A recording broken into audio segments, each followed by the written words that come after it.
Over the weekend, I faked being ringside at the KSI vs Logan Paul fight to see who would actually believe that JJ had flown me out to Los Angeles. Here's what happens. Have you ever lied to someone about where you are? You know exactly what I mean. When a friend invites you out somewhere but you really don't want to go for whatever reason, so instead you make up a story about how you're actually out horse riding with your nan. Probably not that, but you know, everyone's lied about their location at least once, is what I'm trying to say. My question is, how far can we take this? Could I genuinely get Twitter to believe that I'm on the other side of the planet to where I actually am? I guess we're gonna find out. Over the next few days, I'm gonna be pretending to be at the KSI v Logan Paul fight in LA when I'm not actually there, and in reality I'm just at home doing nothing. Now, I was lucky enough to attend both the Joe Weller fight and the Logan Paul fight when it was in the UK, but just like what a lot of people do, it moved to LA and became a bit shit. So since unfortunately I can't make it to this fight because of school and also money, since I can't attend the fight, the most logical thing to do is pretend to be there on social media. What is my life? Now, right off the bat, there are a couple of problems with this plan. Problem number one, I'm 16 and I'm skin. I might get called a Tory every 2 seconds on Twitter purely because I live in London, but that doesn't mean that I can magically just fly myself to LA just for a weekend out of nowhere. And I definitely couldn't go ahead and buy a ringside ticket like what I'm gonna make out to do. They're probably already sold out. Actually, probably not. It is LA, isn't it? Point is, you've seen my social blade graph. You know I'm not making mad bank, or at least not bank enough to go to LA randomly. So straight away, this story doesn't seem believable at all. So to get around this problem and also to spice this video up a little bit, I'm gonna pretend that JJ's flying me out. I'm gonna pretend that KSI is flying me out to the fight because I managed to win a competition or something. Makes it so much more believable, doesn't it? Issue number two, I go to school. As much as I would love to skip school and say that my excuse for not coming in is because I'm in hiding, because I'm trying to get the internet to believe that I'm in LA when I'm not, I don't know if that's the best idea. So unless the people at my school are incredibly unobservant, they'll probably notice the fact that I'm not actually in LA, and in fact I'm actually sat in a sociology lesson with them. Not to worry though, most of the normies at my school don't use Twitter, so if I can keep the updates solely on Twitter and not let it leak onto Instagram or anything where they would see it, then I should be good. You stick to Twitter and the people don't get bitter. I'll let myself out, I'm so sorry. Issue number three, since I'm not actually going to the fight, I don't have a plane ticket, I don't have a fight ticket, I won't have any photos of myself in LA. So it's not really going to be that believable, is it? So this is where I needed a little bit of help. A few weeks ago, I tweeted asking anyone who was attending the fight to drop me a DM because obviously I needed their help for this video. And to my surprise, no one did. Eddie, mate, this is your fault that no one wants to come to this fight. I did hear, however, that a YouTuber called Matt Stokes, you can subscribe to his channel, it's linked down below. I did hear that he was going to the fight, so I dropped him a DM and he agreed to help out with the plan. Let's do this. So the first step was to get a legitimate looking ticket, so I asked very nicely for Matt to send me a screenshot of his ticket. And if I'm honest, right, I wasn't expecting him to trust me, a random stranger, with his ticket, but he still sent it to me with the barcode uncensored and everything. If I had the money, I genuinely could have finessed his ticket and gone myself. So for my tweet to reveal that I was going, I used this ticket and just made some slight changes to it to make it look like it was mine. All I did was change the name from Matt's friend to me. I swapped around the row and the seat number, and then obviously I censored the barcode. Here was the response. So as I'm filming this, it is Thursday, and I think it's about time to say something about this. Please don't murder me for using light mode. Okay, so to make sure it's not too bait, we're not going to just post a ticket straight away. We're going to tweet something else to like slowly build it up. I think we're going to go for something along the lines of, oh my god, I can't believe what's just happened. This is mad, OMG. Alright, that should do. I guess let's just wait a few minutes to see what people say to that. Okay, we've got one reply saying, hope you're okay. I think he might have got the wrong end of the stick. That's not quite the tone I was going for. 2 minutes in and it still has 0. Oh no, it's just got a like. Okay, we're popular. Still though, the only reply is this poor guy asking me if I'm okay. Mate, I'm flying to LA in 2 days. I'm more than okay. It's sad because I'm starting to believe this myself. I'm not going anywhere. Just to make the tone clear, I might just tweet like, I'm so happy in bold capitals or something, just to show that it is a good thing. We've got someone else asking if I'm alright. Beth, mate, I'm fine. Let's just leave it a few more minutes and then we'll drop the big one. Sophia's just spamming question marks. She doesn't have a clue. Charles just like, are you okay? I definitely got the tone wrong on that first tweet, to be fair. I made it sound like it was a bad thing. In response to me saying that I'm so happy, Sophia just says, okay, flex. I'm sorry for being happy. This is all a lie, but it's subconsciously telling me that I'm happier than I am, so this is actually a good thing for me. You know what? I've got enough likes on these tweets. I'm just going to tweet it now. So last minute, I've managed to secure tickets to the fight at KSI. Wait, should I tag him? Because if he sees this, he's gonna know it's a load of bollocks. Oh well, I'll just tag him anyway, because if he does reply saying that it's a load of bollocks, that makes for even more of a funny video. Can't thank at KSI enough for flying me out.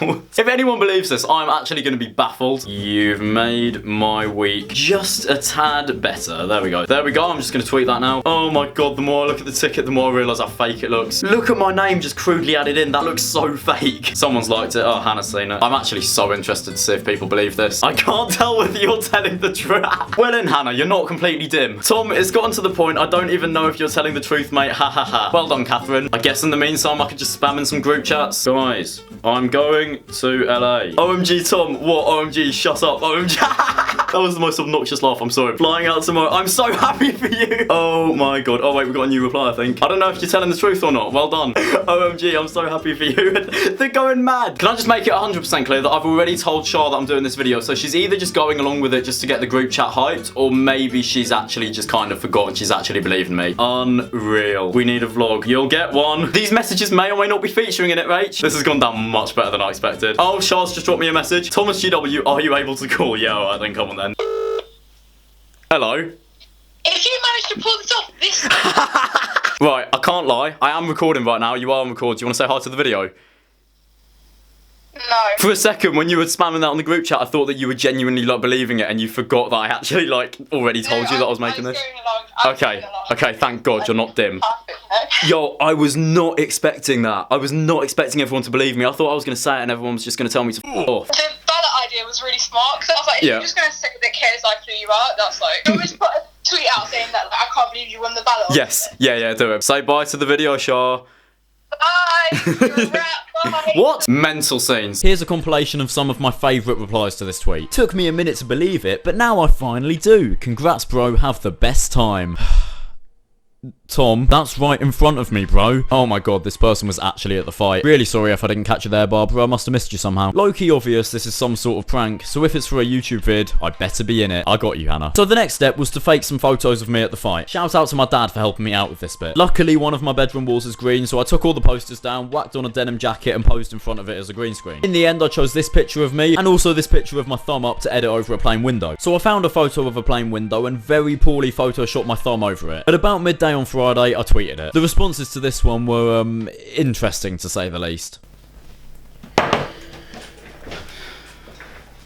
I f***ed it. So it's Friday night as I'm filming this, the day before the fight, and I've ruined this entire video. Straight up, I have absolutely no clue what was going through my head when I thought that this looks slightly believable. Like, just look at my knuckles. I would just like to clarify that I don't actually have mold growing on the inside of my knuckles. Literally the worst Photoshop job I think I've ever done. There's no reflection of my hand in the window. Why did I feel like Photoshop was necessary here? I guess let's just read some of these replies. Nice try, so realistic. Mate, I believed you until this point. You're not alone there, Charlotte. Ashamed if you spent any longer than 5 minutes on this. Is there even any point in me crudely photoshopping myself in front of the Staples Centre at this point? Anti-Han, I will never be happy for you again. I mean, it's lovely to hear from you too, Hannah. Oh, hang on, we've actually still got someone. The view is heart eyes emoji, have a good flight. Is that ironic, or do I actually have a reason to still go with this? You lied to me. Fuming is an understatement. Bads, I am so sorry. Have fun, man. You see, Bex is still in. Ranty has decided to make the bold claim that this is the worst Photoshop job he's ever seen in his life, to which Callum Markey replied with FIFA 15 raging rat. Oh, what a man. Just for that alone, that's made me want to buy tickets to Callum's fight more. It's mostly all the same stuff. It's a load of people. Well, oh my god, wow, you zoomed in on my thumb. What, you got me there. So at this point, it was safe to say that the plan was a little bit on the ropes. That was until Shah came in and saved the day with this genuine plane photo that her mum took. Shout out Shah's mum. So I posted this one and essentially completely backtracked and said, yeah, the last one was obviously fake, but this one's real, I promise. I am actually going to LA. It didn't really win many people back, if I'm honest. But I had done the maths. It takes a little bit under 12 hours to fly to LA, so I waited until around midnight that night, which was equivalent to 4 PM in LA, where it would have still been light. So at midnight UK time, 4 PM LA time, I posted this photo that Matt had sent me of somewhere in LA. The plan was still going, but not that well. So the final tweet I had planned was a photo of me actually in LA outside the Staples Centre. Well, a Photoshop picture of me outside the Staples Centre, otherwise I might as well have just gone. So I had a quick stalk of the Google Maps. Alright, so I'm just going to explore around the Staples Centre to find a good place for me to like Photoshop myself onto it. Why does it say Staples Centre on the roof? That is literally only visible for people on planes and people looking at Google Maps. It must have cost quite a bit to put all those letters up there for basically no reason. Let's just go down here. I mean, I could just screenshot that and Photoshop myself like right there. The only problem is that the Google Street View car is quite high up, so like it doesn't really look real. I say that as if this looks real. Let's just have a bit of an explore around it. Like, America just looks different. The roads are just so wide. Right now we're on Chick Hearn Street. I mean, probably after this fight, Eddie Hearn is getting the chicks. So I will never say that again, don't worry. I mean, I could just screenshot that and Photoshop it being like, well, being a bad man in the middle of the road or something, but I can literally do anything at this point because no one believes it anyway. Let's just head around like the other side of the Staples Centre. Like, where did they do the press conference? Because I swear to God that was like right next to the Staples Centre, Was it this? No, Tom, it wasn't. That stage is no more than about 15 feet wide. You plonker. Oh, okay, here's the front of the Staples Center. Yeah, that's what I pictured it as. Oh, so that's where they did the press conference, I think. I think they did it like there. America is the most weird looking country ever. Only problem with using Street View is I can't really get a view without it just blatantly being in the middle of the road. I mean, that there could sort of be believable. If I put myself there so it blocks out the people, because otherwise people go onto Google Maps and see the exact same people. That person there is a little bit of an issue, but oh, you know what? Nothing matters at this point. Yeah, snipping tool where you're at, let's just get that. So, here's the finished product. And you lot thought the thumb was bad. There is literally one person outside the Staples Center. I know the ticket sales didn't do too well, but I didn't realise it was that bad. The lighting, yeah, let's move on. But before we do, let's just take a moment to appreciate the fact that I genuinely didn't notice that watermark until after I posted it. Seriously, I only saw that when people started replying to my tweet. But either way, it came into the early hours of the morning and I was ready for the fight to start. And at this point, I'll be honest, I basically gave up. I posted this tweet of myself in front of the TV with a beer and M&Ms, completely forgetting the fact that I was meant to be in LA. Because by 4 in the morning, I was very comfy in my own house, ready to watch this fight. The fight itself was insane. Technically, it wasn't as good as I expected it to be, but entertainment-wise, it really delivered. Obviously, there's been a lot of controversy about the 2-point deduction. I think it was quite harsh considering the fact that it was their pro debut, but it was an illegal move, so the ref had every right to do that. And even without that 2-point deduction, JJ was the aggressor for most of the fight, so yeah, he definitely deserved to win. Commiserations, Logan. I might own your merch, but yeah, you lost this one, mate. To finish this video up, here was me the morning after the fight. Well, hey! Let's go, tramp. Be right back, let me just go burn this. Ah, much better. Today is Sunday the 10th of November, aka KSI Day, as it's always going to be remembered from now on. He actually went and did it. KSI Olajide BT HD Babatunde wins his first pro fight against Logan Paul. I actually can't think of many times that I felt this patriotic, and I'm not even saying that as a joke. I would go into talking about the fight itself. As you guys know, I am very into boxing, so like it is fun to analyse things like this. Like I would love to make like a full like round by round analysis video of it at some point. By the time I actually get around to that though, Logan Paul will be entirely irrelevant, so I don't know if I'll actually do that. I don't know, I'll probably end up talking about it on a Nout Gang podcast at some point, which by the way, if you want to subscribe to the Nout Gang, I won't even. It was an unreal fight. I cannot think of a time that I've been that into a fight. I was on the edge of my seat all the way through. Technically speaking, like very technically speaking, it wasn't the best fight. It was a bit of a brawl, but being completely honest, the fact that it was such a brawl made it even more impressive that it went the distance. Like these guys just did not go down. I do feel a little bit conned now how Eddie Hearn said someone's getting knocked out about 500 million times. But whatever, I believed him. I think everyone did. A small part of me wants there to be a third one. Another part of me really doesn't, because I feel like it would be nicer just to kind of like leave it the way it is now. I want KSI to stay on top and that be that. That's the simple answer. But at the same time, if they announced that Jake Paul and KSI were going to fight in the O2 next year, I honestly would not complain in the slightest, and I would be there. I would be there right next to that ring if I have to spend my life savings on it. So yeah, long story short, this video utterly failed. Abysmally. Like the moment I put my thumb up in front of that plane window, no one had me. Maybe I'll actually go to the event that I'm pretending to be at next time. I don't know. Thank you so much for watching this video. From now on, I'm going to give a shout out to someone on Twitter at the end of each video. Today, I'm giving it to Hasib. You can all go follow him. He's an absolute legend. If you want to be shouted out on my next video, you can go onto my Twitter right now and you can retweet the tweet that's plugging this video. That'll put you in with the chance of winning. Thank you so much for watching. I'm really sorry that you had to put up with my bullshit again. I need to get a life. If you did enjoy this video though, then please do hit a thumbs up and also subscribe if you are new. Thank you very much for watching, guys, and I'll see you guys later. See ya. Yeah, yeet. Thank you for watching Tom GW's video. Please, subscribe for more clout, but only if you have a big wang.